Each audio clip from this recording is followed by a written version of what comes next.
Adelaide Cottage, the current residence of the Prince and Princess of Wales, before speaking about Forest Lodge, which will become their future home at the end of the year. But that somehow didn't happen. When Prince William and Kate Middleton moved into Adelaide Cottage in 2022, most people saw it as a practical choice. A modest 4-bedroom home close to Windsor Castle, perfect for raising their children away from the spotlight. But behind its pastel walls and calm exterior, this royal residence hides a story that's anything but ordinary. From a ceiling made with parts of a 19th-century royal yacht to the ghost of a scandal that once shook the monarchy, Adelaide Cottage holds layers of secrets few people know about. And what William and Kate uncovered after moving in has left even palace insiders stunned. Let's uncover what really lies behind those pink-stuccoed walls. The ceiling that shouldn't exist. Let's start with one of the strangest details about Prince William and Kate Middleton's new home. Something most people would never even think to look up at. The ceiling in their master bedroom at Adelaide Cottage isn't just ornate or historic. It's one of the most unusual architectural features in any royal residence. Right above their heads are golden dolphins wrapped in detailed rope work that glimmers when the light hits it just right. On the surface, it looks like classic royal extravagance. Expensive, over the top, and a little theatrical. But that's not the full story. Those dolphins weren't created for Adelaide Cottage. They were taken, literally salvaged, from a 19th-century royal yacht called the HMY Royal George. When that ship was retired and decommissioned, someone decided parts of its interior were too beautiful to scrap. So, sections of the yacht's lavish ceiling were removed and carefully installed inside the cottage's master bedroom. The ropes that wind across the ceiling? They're not decorative carvings. They're actual nautical designs inspired by the ship's rigging, preserved from another era. In other words, the ceiling William and Kate now sleep under once belonged to a royal ship that sailed the seas almost 200 years ago. It's one of those details that sounds almost made up. A ship's ceiling turned into a royal bedroom. But that's what makes it fascinating. The room itself feels like a quiet relic of a completely different world. Even the marble fireplace in the room has its own story. It's built in what's called the Greco-Egyptian style, a design that mixed Greek and Egyptian elements. A bold, experimental choice from the Regency period when architects were obsessed with blending ancient cultures into something new. This wasn't the kind of refined, minimalist style we associate with modern royal life. It was eccentric, almost theatrical, more in line with the creative excess of the early 1800s than the careful restraint of today's Windsor interiors. The entire room, with its nautical ceiling and Egyptian-inspired fireplace, feels like a time capsule. But why? Why would anyone decide to build a royal cottage using literal parts of a ship? And who made that decision in the first place? That question leads us back to how this cottage came to exist in the first place, and the woman it was named after. Built from the bones of another palace. Adelaide Cottage wasn't exactly a brand new build when it first appeared on the royal landscape. Back in 1831, King William IV wanted to give his wife, Queen Adelaide, a summer retreat away from the formal atmosphere of Windsor Castle. The project was handed to architect Geoffrey Wyatville, who was already known for designing royal properties. But instead of starting from scratch, Wyatville did something unusual. He used what was left of another royal residence that had just been torn down. The cottage was literally built from the remains of the Royal Lodge, a nearby property that had fallen out of favor and been demolished. Windows, woodwork, brick, stone, and even bits of furniture were taken from that building and repurposed for the new retreat. So when you walk into Adelaide Cottage, you're technically walking into fragments of another palace. It's a patchwork of royal leftovers, part recycling, part nostalgia, part practicality. For the royals, this wasn't just a creative cost-saving measure, it was sentimental. Queen Adelaide was known for her modesty and her dislike of extravagance, so the reuse of materials actually suited her perfectly. She wanted comfort and quiet, not another grand palace. The cottage was meant to be simple but still refined. A private space for reading, writing letters, or enjoying afternoon tea away from the constant duties of royal life. The cottage sits in Windsor's home park, just a short distance from the castle, but far enough to feel removed from the public eye. It became one of the few places where Queen Adelaide could just exist, without the pressures of the throne. That sense of peace carried into the next generation, too. Queen Victoria adored the place and visited frequently. She described it as cozy and cheerful, words not often used to describe royal properties. There's even a small but touching historical detail on the grounds. Queen Victoria's dog, a King Charles Spaniel named Dash, is buried there. He was her favorite companion during her early reign, and the gravestone still stands, complete with a heartfelt inscription written by the Queen herself. For Victoria, Adelaide Cottage wasn't just a retreat. It was a place tied to emotion and memory, something more personal than any royal residence was expected to be. For more than a century, Adelaide Cottage existed quietly in the background of royal life. It didn't make headlines. It wasn't the site of state dinners or public events. It was, for the most part, forgotten. But that peace didn't last forever. By the early 1940s, the Second World Conflict had changed everything, even for the royals. In 1941, Adelaide Cottage was repurposed for a very different purpose. The cozy retreat that once hosted queens became an official residence for someone who had nothing to do with royalty by birth, but would eventually cause one of the biggest royal controversies of the 20th century: the man who called it an icebox.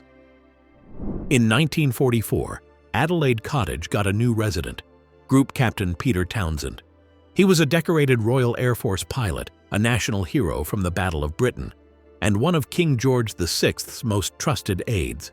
As a reward for his service, the king offered him the cottage as a grace and favor residence, meaning he could live there rent-free as part of his royal duties. Townsend accepted, moving in with his wife, Rosemary, and their 2 sons. It sounded like a privilege, a home within the Windsor estate, surrounded by royal gardens and history. But Townsend quickly realized the reality didn't quite match the charm. In his memoir, he called Adelaide Cottage an icebox. The nickname stuck because it was accurate. The place was freezing in winter, with only 2 radiators to heat the entire house. The electricity wasn't even independent. It came through a connection to Windsor Castle, which made it weak and unreliable. The interior wasn't much better. The furniture was old, the wallpaper dated, and the whole place had the stiff, fussy atmosphere of a bygone era. It wasn't what you'd expect for a war hero who had faced death in the skies. After years of high adrenaline missions and military precision, Townsend was living in a house that felt more like a museum than a home. Still, he didn't complain publicly. Townsend was a disciplined man, used to following orders. The king had given him the house, and that was that. Besides, living so close to Windsor Castle came with perks. It kept him near the royal family, which was both a duty and eventually a complication. Because what began as a practical living arrangement turned into something that would change royal history. Princess Margaret, Queen Elizabeth's younger sister, often visited the Windsor grounds as a teenager. She was just 13 when she first met Townsend. He was 30, married, and entirely devoted to his work as the king's equerry, a man responsible for helping organize the royal household's day-to-day affairs. Young Princess Margaret met Peter Townsend. He was working as King George VI's equerry, which is basically a senior personal assistant. At that point, he was simply another loyal servant of the crown, someone the royal family trusted. But over the years, Margaret grew up, and Townsend's position in the household became even more prominent after King George VI's death. What started as a respectful friendship quietly evolved into something deeper. By 1952, Townsend's marriage had broken down, and he filed for divorce, something that carried a heavy social stigma in post-war Britain, especially for someone so close to the royal family. Around the same time, Margaret was coming into her own as a young woman, spirited, confident, and far more independent-minded than her older sister, the Queen. No one suspected anything yet, but the stage was quietly being set for a scandal that would soon shake the monarchy and test the limits of royal duty and personal desire. The scandal that rocked the monarchy. By 1952, Peter Townsend's personal life had unraveled. His marriage to Rosemary ended, and he filed for divorce, something that, in the early 50s, was still considered deeply shameful, especially within royal circles. Around that same time, people inside the palace began to notice something else. something they couldn't quite ignore. Princess Margaret and Peter Townsend were in love. Their relationship didn't come out of nowhere. It had quietly developed over years of friendship, familiarity, and trust. Adelaide Cottage, where Townsend lived with his family, had always been a gathering place for the royals. Margaret had spent afternoons there as a teenager, drinking tea with her mother, walking in the gardens and chatting with Townsend. But as she grew older, the dynamic changed. What had started as an innocent connection between a young princess and a trusted aide became something more complicated and far more dangerous. By the time their relationship turned romantic, it was already a problem. Princess Margaret was only in her early 20s and third in line to the throne. Townsend was 16 years older, divorced, and a commoner. On paper, it was an impossible match. The Church of England, led by Margaret's sister, Queen Elizabeth II, didn't allow royal marriages to divorced individuals whose spouses were still alive. That rule turned what might have been a private love story into a constitutional crisis. Everything became public in 1953, during Queen Elizabeth's coronation. It happened because of one small human moment. A reporter spotted Princess Margaret leaning toward Townsend and brushing a piece of lint from his uniform, a simple, affectionate gesture that spoke volumes. Within hours, newspapers across Britain were buzzing with speculation. Royal aides scrambled to contain the story, but it was too late. The world now knew that the Queen's sister was in love with a divorced man. The reaction was immediate and intense. The government grew nervous about the implications. The church was firm in its opposition, and the royal household, ever protective of tradition, stepped in.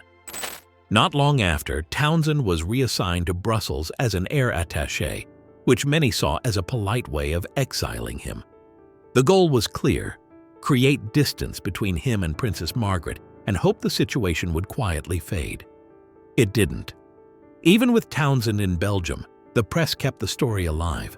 Letters between the two were rumored, visits speculated upon, and the idea of a royal love-defying duty captured public imagination. By 1955, the pressure reached its peak. The palace released a statement from Princess Margaret herself. In it, she announced that the relationship was over. She spoke of her deep affection for Townsend, but said she had chosen to put her duty to the Commonwealth and her faith above personal happiness. The BBC interrupted its usual programming to air her words. Millions listened. For the royal family, it was a relief. For the public, it was heartbreaking. Margaret had become a symbol of love, sacrificed for duty. Townsend eventually moved on, marrying again, and leaving royal life behind.